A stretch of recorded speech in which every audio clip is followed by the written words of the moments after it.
toothache sounds small until you imagine it with no dentist, no clean drill, no numbing shot, no antibiotics waiting in a little orange bottle. Just a person, a swollen jaw, and a pain that follows them into sleep. If that happened 20,000 years ago, the question was not, can I get an appointment?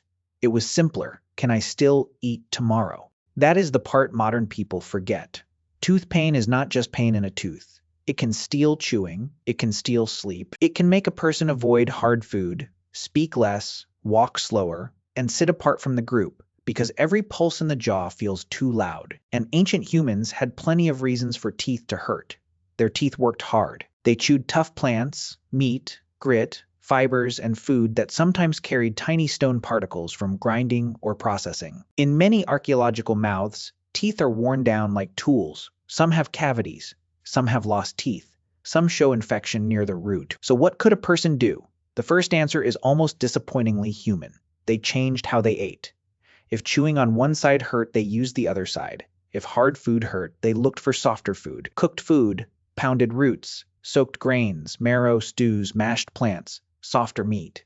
Anything that did not make the bad tooth scream. That sounds simple. It may have mattered. A person with a bad tooth did not need a perfect cure on day one. They needed calories. They needed a way to get through one more night. In a small group, someone else could soften food, share a better piece, or chew less tough parts for the person who was hurting.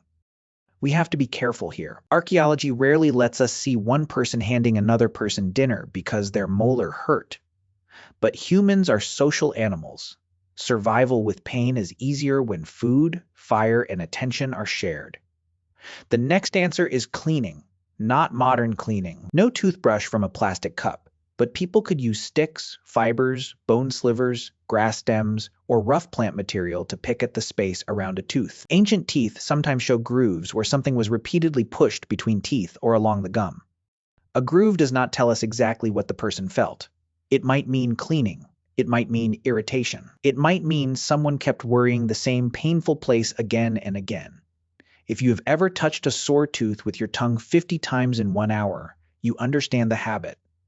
Pain makes people investigate. The mouth is one of the few places on the body you can inspect from the inside. You can press the tooth, you can rinse, you can spit, you can pack something against it, you can test whether cold water makes it worse. You can promise yourself you will stop touching it and then touch it again 10 seconds later.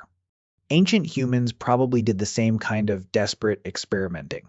Some experiments used plants. This is where the story gets tempting, and also where we need to stay honest.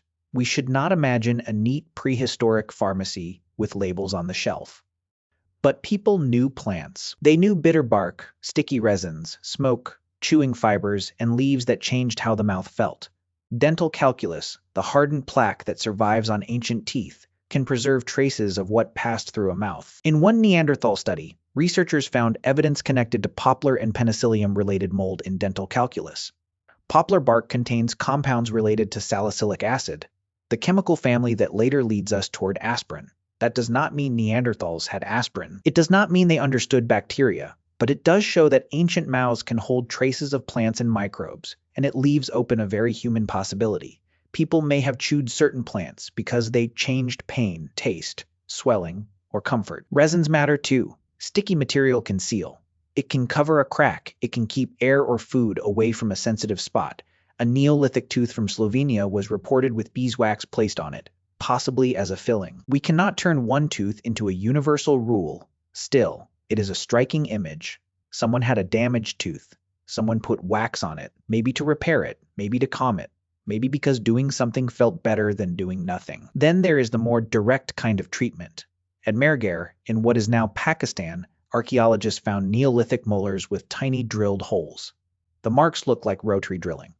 This does not mean everyone had dentistry. It does mean some communities tried to work directly on teeth thousands of years ago. Imagine the courage in that.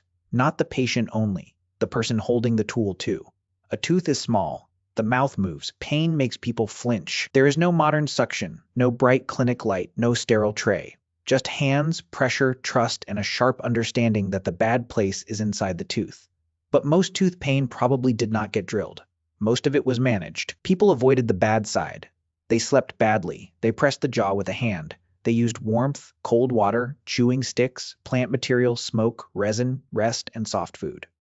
Sometimes swelling went down. Sometimes the tooth died, and the pain changed. Sometimes an abscess drained, and the person felt sudden relief after days of misery.